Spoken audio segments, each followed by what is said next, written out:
আজকের recipe chicken ভর্তা। আপনাদের রেসিপিটি ভালো লাগলে এই চ্যানেলটিকে লাইক, শেয়ার, সাবস্ক্রাইব এবং ফলো করবেন। আমি কিছুটা পরিমাণ চিকেন নিয়ে নিয়েছি। একটু বেশি করে জল দিয়ে আমি চিকেনটাকে ভালো করে সেদ্ধ করে নেব নুন দিয়ে, এবং এই জলটা যেটা বাঁচবে ওই স্টকটা আমি রেখে দেবো, এই রান্নাতে আবার কাজে লাগবে। এবারে আমি একটা কড়া বসিয়ে তেল গরম করে এর মধ্যে বারিক কেটে রাখা পেঁয়াজ দিয়ে দিচ্ছি।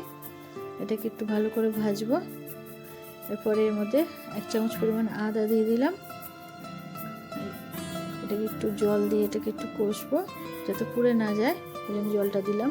এবার পরিমাণ মতো আমি নুন দিলাম, যেহেতু চিকেনে নুন দেওয়া আছে।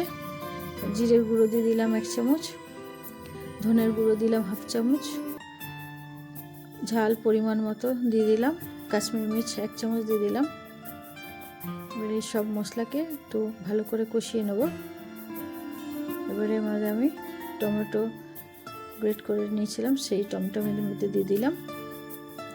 এই সমস্ত মশলাটা ভালো করে কষা হয়ে গেলে এবারে সেই চিকেনটা যেটা আমি সেদ্ধ করেছিলাম সেটা আমি ছোটো ছোটো করে কেটে নিয়েছি। এবারে সেই চিকেনটা দিয়ে একটু ভালো করে কষে নেবো। এর মধ্যে যে জলের প্রয়োজন হবে এর মধ্যে সেই চিকেনের স্টকটা আমি দিয়ে দেবো। এই স্টকটা দিয়ে আমি এটাকে ভালো করে কষিয়ে নেবো। এর মধ্যে দিয়ে দেবো কাজু এবং চালমগজ বেটে রেখেছিলাম। এটাকে আমি আমাদের দিয়ে এটাকে ভালো করে কষিয়ে নেবো। এটা আপনারা মশলা কষার সময় দিতে পারেন।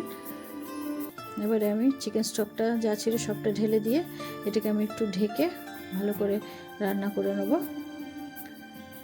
এটা একটু মাখা মাখা হয়ে এসেছে।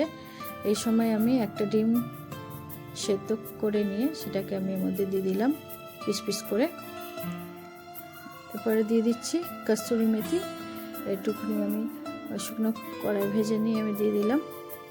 এটা রেডি হয়ে গেছে, চিকেন ভর্তা তৈরি। এর মধ্যে আমি একটু বাটার দিয়ে এবং গার্নিশ করেছি ডিম দিয়ে।